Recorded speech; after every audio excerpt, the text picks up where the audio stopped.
Hello friends, welcome back. എല്ലാവർക്കും സുഖമല്ലേ? ഇന്ന് രാവിലെ തന്നെ അടുക്കളയിലേക്ക് കയറി ചായയ്ക്ക് വേണ്ടി വെള്ളം വെക്കുക കേട്ടോ. എഴുന്നേൽക്കാൻ വേണ്ടിയിട്ട് കുറച്ചൊന്ന് ലേറ്റ് ആയതുകൊണ്ട് തന്നെ എല്ലാ പണികളും അവിടെ ഇങ്ങനെ കിടക്കുന്നുണ്ട്. ഇന്ന് രാവിലത്തെ കടി ദോശയാക്കാമെന്ന് വെച്ചിട്ട് തലേന്ന് വെള്ളത്തിലിട്ട് ചെയ്യുന്നു കേട്ടോ പച്ചരി. അത് നല്ലോണം ഒന്ന് കഴുകിയെടുത്തിട്ട് മിക്സിയിലിട്ട് അരച്ചെടുക്കാൻ പോവാണ്. ദോശയായാൽ കടി മുഴുവൻ കാലിയാവും. നേരെ മറിച്ച് ഉപ്പുമാവോ അല്ലെങ്കിൽ വേറെ എന്തെങ്കിലുമൊക്കെ ഉണ്ടാക്കുകയാണെങ്കിൽ അതവിടെ ഇങ്ങനെ കിടക്കും. അതിലേക്ക് കറിയായിട്ട് ഇന്നലെ ഉണ്ടാക്കിയ അയിലക്കറി ഉണ്ടായിരുന്നു. അപ്പോൾ പിന്നെ അത് ഇന്നലെ ഫ്രിഡ്ജിൽ തന്നെ എടുത്ത് വെച്ചു. അപ്പോൾ ഇന്ന് രാവിലത്തേക്ക് എടുക്കാമെന്ന് വിചാരിച്ചു. ജാറൊക്കെ എടുത്തിട്ട് മിക്സിയിൽ നിന്ന് അരച്ചെടുത്തിട്ട് വരാം.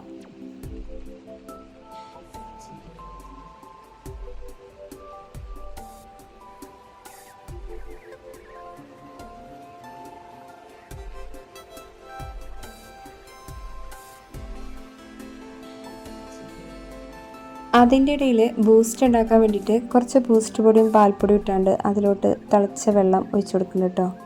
എല്ലാ പണിയും ഒരുമിച്ച് അപ്പുറത്തും ഇപ്പുറത്തൊക്കെ ആയിട്ട് ചെയ്യണം. അങ്ങനെ ഇവിടെ മാവ് റെഡി ആയിട്ടുണ്ട്. മാവ് പാത്രത്തിലോട്ട് ഒഴിച്ച് ദോശ ചൂടാനുള്ള പരിപാടി നോക്കാൻ പോവാണ്. അപ്പുറത്തെ സൈഡിൽ മോനാണെങ്കിൽ ഭയങ്കര കരച്ചിലുമാണ്. അവനെയും മാനേജ് ചെയ്യണം, ഇതിൻ്റെ ഇടയിൽ ഈ പണിയെടുക്കണം. ബൂസ്റ്റ് ഉണ്ടാക്കി 2 ബിസ്ക്കറ്റും കഴിച്ച് വേഗം പണി തുടങ്ങാൻ പോയി. അങ്ങനെ നമ്മുടെ മെയിൻ ആളെ ഓപ്പൺ ചെയ്തിട്ടോ. അടുപ്പിലാണ് ഇന്ന് ദോശ ഉണ്ടാക്കാൻ പോണത്. അടുപ്പിൽ തന്നെയാണ് ഇന്നും ദോശ ഉണ്ടാക്കാറ്. ദോശയ്ക്ക് ഗ്യാസുമ്മ ചുട്ടാൽ ഗ്യാസ് കിട്ടാത്ത അവസ്ഥയുണ്ട്. അതൊക്കെ ഭയങ്കര ബുദ്ധിമുട്ടാവും. അപ്പം ദോശയ്ക്ക് അടുപ്പിൽ തന്നെയാണ് ഉണ്ടാക്കാറ്.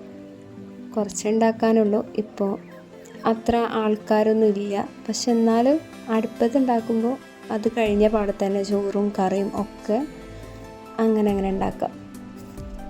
ആദ്യം വെണ്ണീർ ഒരു പാത്രത്തിലോട്ട് മാറ്റി കളയാണ് കേട്ടോ. ഇല്ലെങ്കിൽ ഒന്ന് തീ പിടിക്കാൻ കുറച്ചൊന്ന് ബുദ്ധിമുട്ടാവും. അതുകൊണ്ട് അത് ആദ്യം പുറത്തു പോയിട്ട് കളയാം.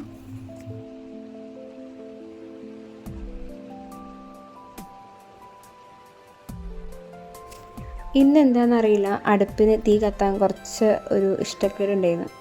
കുറേ ഇടങ്ങേറായിട്ട് ലാസ്റ്റ് തീ കത്തി കിട്ടിട്ടോ.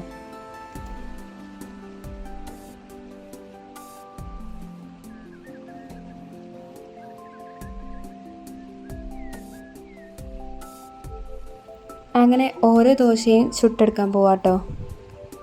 ഇവിടെ ആദ്യക്ക് 2 പാത്രം കൊടുത്തപ്പോൾ ഓനൊന്ന് ശരിയായിട്ടുണ്ട്. അപ്പോൾ അവൻ്റെ കരച്ചിലും നിന്നു.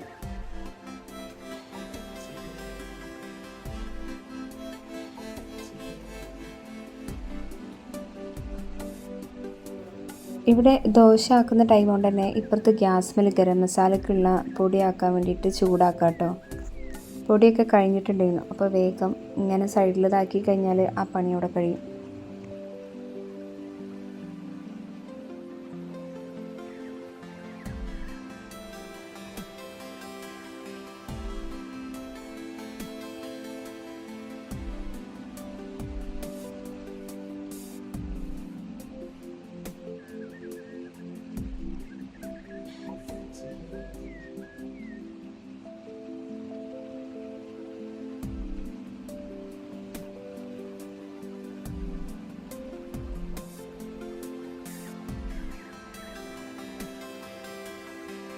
ദോശ പരിപാടി കഴിഞ്ഞപ്പോൾ വേഗം അടുപ്പത്തേക്ക് ആ കറിയും കൂടി ചൂടാക്കാൻ വെച്ചു. എന്നിട്ട് ഞങ്ങൾ ചായ കുടിക്കുക കേട്ടോ.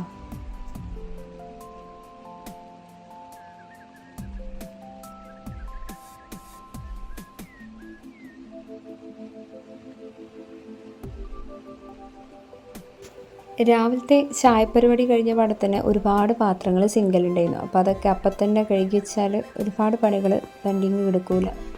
അപ്പോൾ സിങ്ക് മുഴുവനൊന്ന് വൃത്തിയാക്കി എടുക്കാം കേട്ടോ.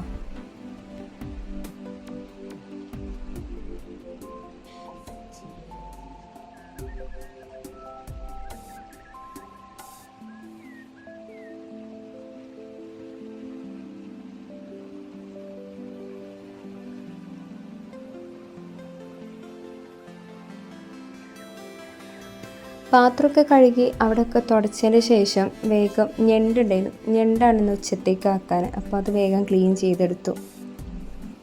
അതുപോലെ പുളിഞ്ചി ഉണ്ടാക്കുന്നതിലേക്ക് മാങ്ങ ഇട്ടിട്ട് മാങ്ങ കൊണ്ട് പുളിഞ്ചി ഉണ്ടാക്കാമെന്ന് വിചാരിച്ചു. ആ പരിപാടിയൊക്കെ ആക്കുന്ന സമയം കൊണ്ട് തന്നെ ഇവിടെ ചോറായിട്ടുണ്ട് കേട്ടോ. ചോറ് ഊറ്റി കഴിഞ്ഞതിന് ശേഷം ആ അടുപ്പത്തേക്കാണ് ഞാൻ ഞണ്ടുണ്ടാക്കാനുള്ള പാത്രം വെച്ച് അതിലോട്ട് കുറച്ച് ഓയിൽ ഒഴിച്ചിട്ട് ആദ്യം പപ്പടം പൊരിച്ചെടുത്തു, എന്നിട്ടാണ് ഞണ്ടുണ്ടാക്കിയത്. അപ്പം എല്ലാ പണികളും അടുപ്പത്ത് തന്നെയാണ് തീരും. അങ്ങനെ വെളിച്ചെണ്ണ ഒഴിച്ചിട്ട് പെരിഞ്ചീരകം ഇട്ട് പൊട്ടിച്ചതിന് ശേഷം ഉള്ളിയിട്ട് നല്ലോണം ഒന്ന് ഉപ്പൊക്കെ ഇട്ട് വഴറ്റിയതിന് ശേഷം ഇഞ്ചി വെളുത്തുള്ളി ഇടുക. എല്ലാവരും ഇങ്ങനെ തന്നെ ആയിരിക്കുമല്ലോ ഉണ്ടാക്കുക, അറിയില്ല, ഞാനിങ്ങനെ ഉണ്ടാക്കാറ്. അപ്പോൾ ഇങ്ങനെ എന്നുണ്ടെങ്കിൽ കമൻറ്റ് ചെയ്യൂ കേട്ടോ.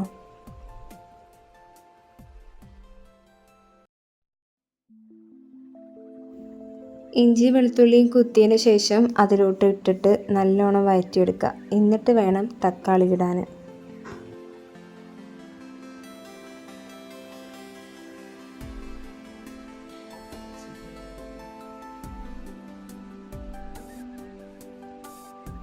അതൊന്ന് വഴന്ന് കഴിഞ്ഞാൽ മുളക് പൊടി, മല്ലിപ്പൊടി, മഞ്ഞൾപ്പൊടി, അതുപോലെ തന്നെ കുറച്ച് ഗരം മസാല ഇട്ടിട്ട് നല്ലോണം ഒന്ന് വാട്ടിയെടുക്കുക. എന്നിട്ട് അതിലോട്ട് ഞണ്ടിട്ടിട്ട് കുറച്ച് വെള്ളം ഒഴിച്ചിട്ട് വേവിക്കുക. ഓവറായിട്ട് കത്തിക്കേണ്ട ആവശ്യമൊന്നുമില്ല, ആ ചൂടനെ ഉണ്ടാവും.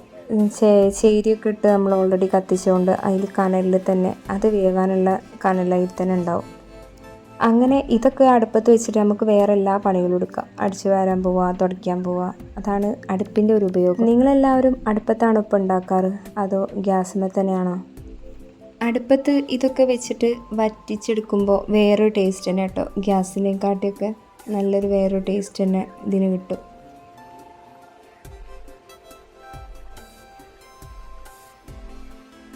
അതേസമയത്ത് തന്നെ ഇപ്പുറത്ത് മാങ്ങ കൊണ്ട് പുളിഞ്ചി ഉണ്ടാക്കുന്നുണ്ട് കേട്ടോ. അത് ഗ്യാസുമേല വെച്ചത്.